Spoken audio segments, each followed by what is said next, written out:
trabajaba en la Cámara de Diputados de la Nación y viví en el microclima político todo ese momento, pero para llegar al Corralito yo creo que hay que hacer una mirada retrospectiva varios años antes. Incluso diría que el Corralito comienza con la convertibilidad misma, ya por los comienzos de 10 años atrás, por 91, 92, porque en realidad lo que se llamó convertibilidad o caja de conversión era atar el peso al dólar con dos productividades distintas de los dos países emisores. No era lo mismo la productividad argentina con la productividad de Estados Unidos, que por supuesto que es el país emisor del dólar, y había un descalce natural que se fue trasladando durante toda la convertibilidad, esa simetría que se producía entre dos países tan desiguales, uno tan indisciplinado como el nuestro, otro tan rígido con las cuestiones monetarias, iba a terminar generando más temprano que tarde una crisis de esta naturaleza, porque Argentina tenía un alto déficit fiscal, porque recordemos que la convertibilidad lo que impedía era emitir, no había forma de emitir, entonces Argentina tenía que lograr ingresos similares a la productividad que le estaba marcando el dólar. Entonces el camino que tomó Argentina o el gobierno de Carlos Menem para eso fue achicar el Estado en una política de privatizaciones de 170.000 millones de dólares, que fue lo que le permitió llegar hasta el 98. La crisis de la convertibilidad comienza en el segundo semestre del 98, cuando por primera vez el Producto Bruto Interno empieza a caer y empieza en un tobogán que llegaría hasta 2001, perdón, hasta el 99, que es cuando de la Rúa o la Alianza le arrebata el poder a Carlos Menem en una cuestión política muy paradójica, porque por un lado el gobierno estaba harto de la discrecionalidad del gobierno menemista, de las privatizaciones, de la corrupción, de una marcada corrupción, de la frivolidad, la venalidad de un gobierno que había roto todos los cánones culturales políticos de la Argentina, pero no quería que se rompa la convertibilidad, porque recordemos que lo que sucedía es que un peso valía un dólar y todos los contratos estaban dolarizados, contratos de alquiler, contratos de compra-venta, contratos de leasing, contratos laborales, con lo que fueron. Se vivía, durante 10 años se vivió como en una especie de nube, ¿no? En una especie de burbuja. Sí, era una burbuja irreal, totalmente construida, donde los argentinos teníamos la presunción, la ilusión que éramos un país con un esquema financiero, económico de primer mundo, y éramos unos sudacas que no podíamos manejar el gasto público, tuvimos que vender las joyas de la abuela para poder cumplir con las metas fiscales y monetarias que se nos planteaba año a año. Entonces cuando Menem pierde, la gente sintió un gran alivio. Yo tengo 50 años, no tenía 30 en ese momento, y la gente sintió un gran alivio, sintió que comenzaba una nueva etapa, pero no me toquen no me saquen del sueño, que no me vuelva a convertir otra vez en calabaza. Entonces esa tensión fue llevando a que el gobierno de la Rúa entre primero en una crisis interna política que fue muy fuerte, con la renuncia de Chacho Álvarez un año antes, en 2000, con la crisis de la Banel, con la famosa reforma laboral que implicaba en principio, en teoría, altos niveles de soborno, que llevó a una crisis política muy fuerte. Recordemos que la alianza estaba constituida por el FREPASO, que era una organización de centro-izquierda, un incremento político de centro-izquierda, con Chacho Álvarez y Octavio Bordón, y con el radicalismo personalizado en De la Rúa, que era un señor más bien conservador. Pero bueno, la incapacidad incluso de gobierno de la Rúa, de gestión, llevó a que esta crisis hiciera inmanejable la cuestión económica, y Argentina llega a 2001 con una fuerte crisis política, un presidente muy debilitado, pero además llega con un fuerte endeudamiento producto del blindaje, el famoso blindaje de los organismos internacionales por 100.000 millones de dólares. Imagínense, Macri se endeudó en 70.000 millones de dólares en un país distinto, con mucho más fortalezas, y mire cómo estamos hoy. Se imagina lo que fue en aquel momento 100.000 millones de dólares, y estaba en ese momento, al momento de diciembre, en una renegociación, una reestructuración de su deuda de 45.000 millones con acreedores externos. Pero a su vez venía en ese 2001 con una consistente caída del producto, la actividad económica se había degradado muchísimo y los depósitos del sistema financiero se habían escapado, habían huido del sistema durante todo ese año 2001 en 69.000 millones de dólares. Es decir, el Banco Central tenía reservas muy exangües, estaba muy, bueno, un poco de lo que pasa hoy, ¿no? Prácticamente no había respaldo en el Banco Central para las políticas monetarias, la gente ya estaba desconfiando largamente del sistema, se imaginaba que algo podía pasar. Recordemos que Argentina inaugura con el corralito una experiencia mundial. Nadie sabía lo que era un corralito en el mundo, de hecho nadie lo sabe hoy porque todavía no se ha repetido una experiencia de ese tipo. A tal punto le cuento una miscelánea que cuando Darín filma la Odisea de los Giles, la idea de los productores era llevar la película por el mundo porque consideraban que era una película que iba a tener mucho éxito, y Darín le decía, no la saquemos del país, porque en el mundo nadie sabe lo que es un corralito. Nadie va a entender, claro. Nadie va a entender. ¿Qué carajo es un corralito? Pero, bueno, perdón, Gustavo, este corralito... Perdón, Gustavo, ¿en Grecia no hubo algo similar o no estuvo...? Sí, hubo algo en Grecia, le iba a decir, y algo en Turquía. Lo que pasa es que Grecia tuvo explosiones sociales mucho más iniciales que impidieron que se consumara. Pero la estrategia fue algo muy parecido a esto, en menor medida, y en Turquía también. Pero son imposibilidades provisorias de extraer dinero de sus propias cuentas de los bancos, que no llegan a ser una estrategia nacional como fue Cavallo.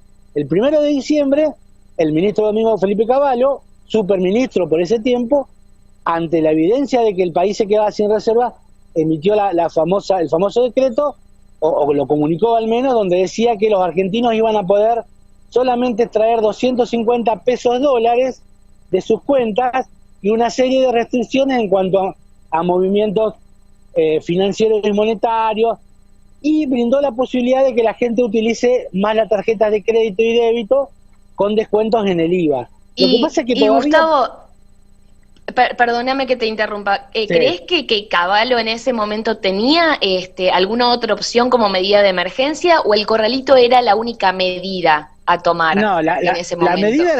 La medida es la que se tomó un año después, cuando se salió de la convertibilidad, porque era un corset financiero que te estaba asfixiando, pero los argentinos no queríamos salir de la convertibilidad, porque yo podía viajar por Europa con $1.000 y parecía, bueno, como le pasa al mundo ahora con Argentina. Vos venís a Argentina de Uruguay y te alojás en el Four Seasons como si te estuvieras alojando en un hostel de Montevideo. Entonces, esa sensación de opulencia que teníamos los argentinos, de que comprábamos un auto importado por 2 monedas, que viajábamos por el mundo, que podíamos ahorrar en dólares, es muy difícil, uno se acostumbra muy rápido a lo lindo. Entonces, nadie quería, los que entendían de economía y los que no entendían, claramente sabían las ventajas de esto, pero para la economía era un corset financiero y monetario imposible de sostener, y la medida era esa.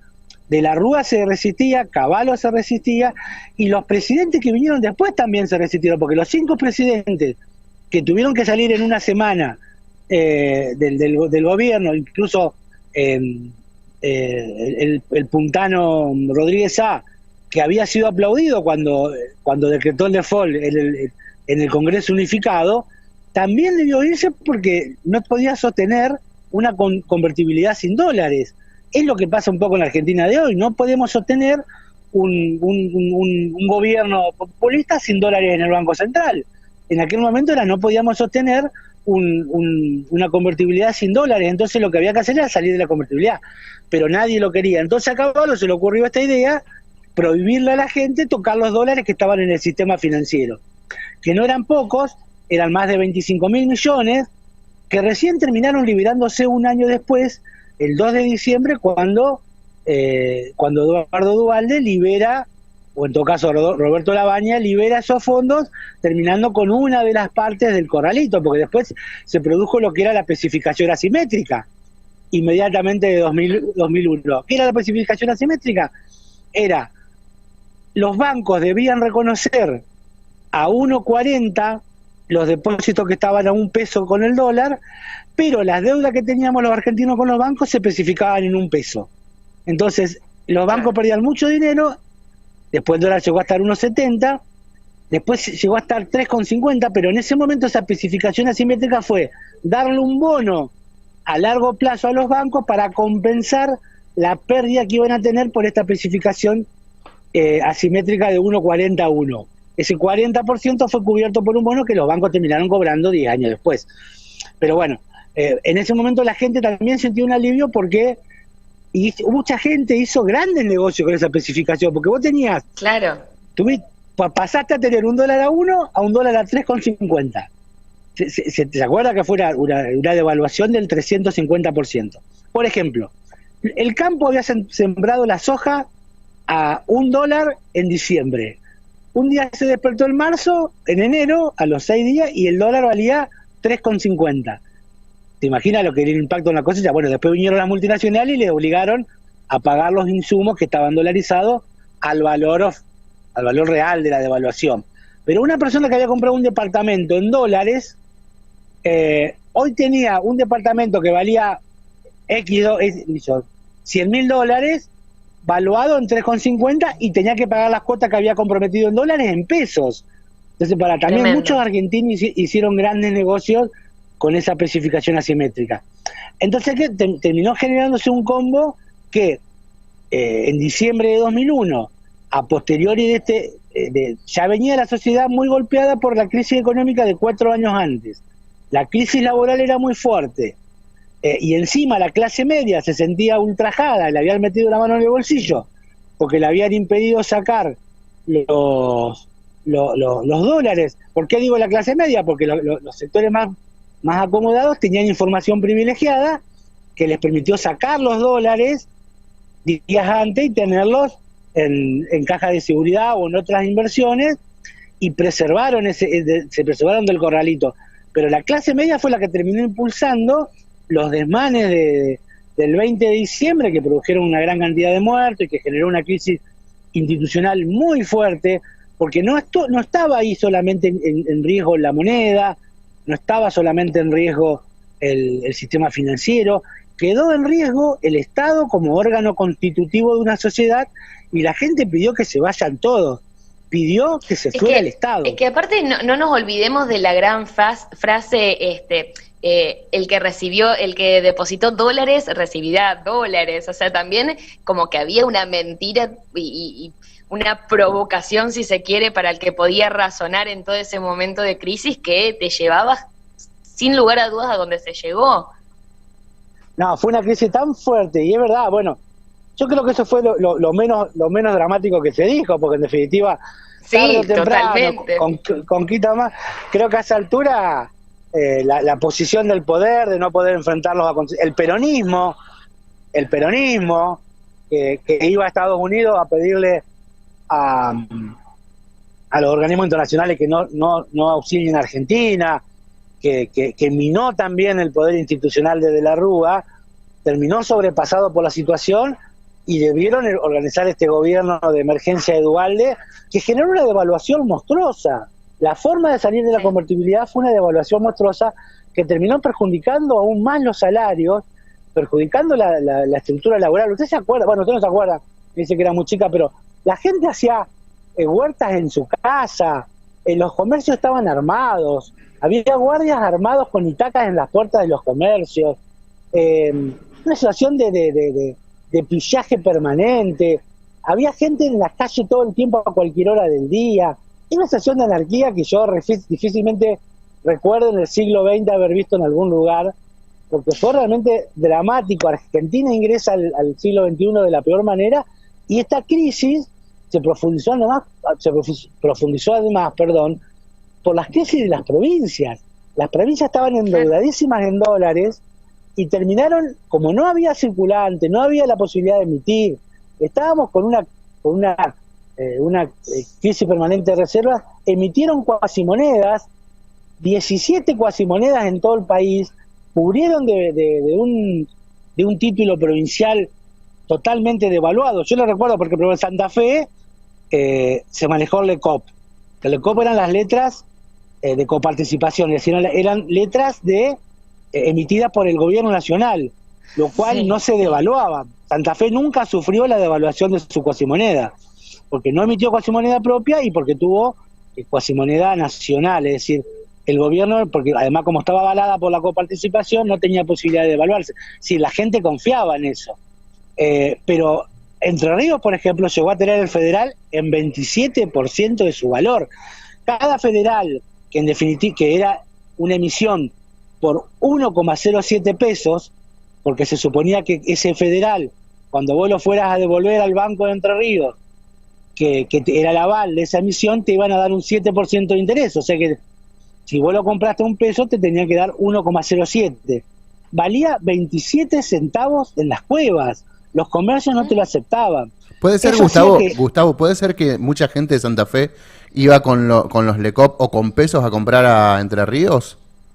Martín, yo vivía en Paraná y yo le mandaba, mi vieja me mandaba, que cobraban Lecop, una cajita de medicamentos para que el taser, esto que voy a contar es inconfesable, por favor, no va a querer difundirlo al aire, ni mucho menos. mi vieja me mandaba Lecop, una cajita de medicamentos, que lo mandaba por el Etaser, y yo después con esos Lecop los cambiaba por federales y me daban 4 veces más o 3 veces, 5 más el valor en federales.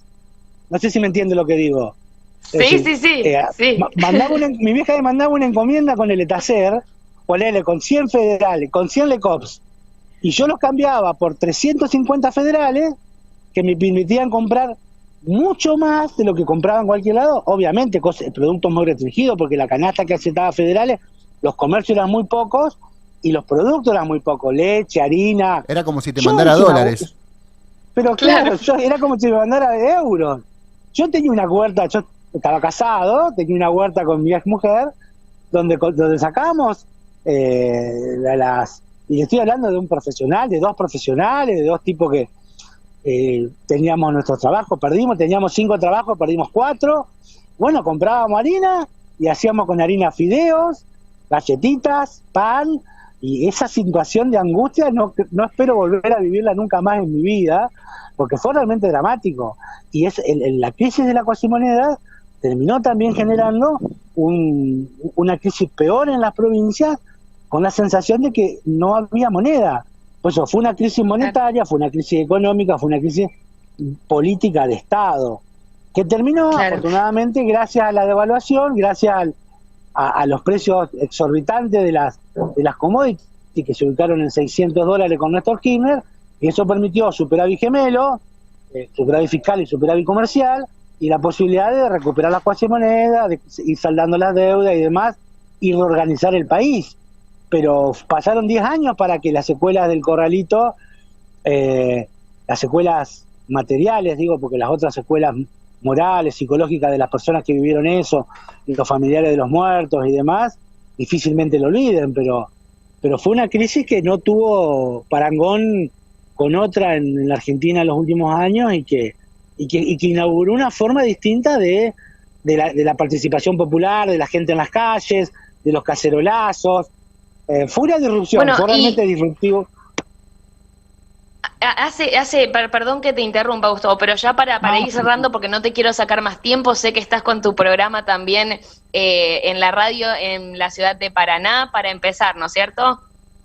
Sí, señorita. Bien, no te quiero robar más tiempo, pero recién hablabas de lo que es la crisis y secuelas y demás, y no hace mucho con esta crisis que estamos viviendo actualmente debido a consecuencia de la pandemia y demás. Son 2 crisis diferentes, está a la vista, pero también se habló en un momento de que la gente tenía miedo de tener su dinero en el banco. Creo que quedó como esa secuela ya también muy presente de, no sé si dejarlo en el banco o tener en casa.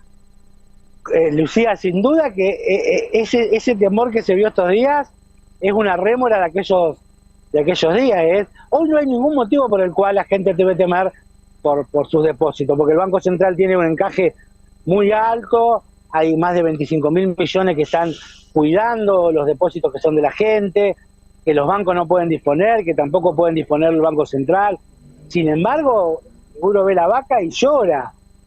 La salida de depósitos de los bancos hoy es altísima, hoy 2020 es altísima, hay una incertidumbre. Yo tengo amigos que son contadores profesionales que sacan sus depósitos de los bancos por temor a estos acontecimientos de lejano de 2001, y que tiene que ver con eso, sin duda. No quieren volver a vivir, aunque yo digo, insisto con este concepto, hoy no hay posibilidad de que pase esto hoy, pero bueno, en Argentina nunca se sabe, y la incertidumbre, la falta de institucionalidad, la venalidad que tenemos los argentinos para todo, no somos capaces de organizar un asado para 4 personas y que se produzcan desmanes, hace que seamos tan poco confiables en todo que, bueno, suceden estas cosas. Evidentemente, esa sensación es una sensibilidad tardía, un reflejo tardío de lo que pasó en 2001.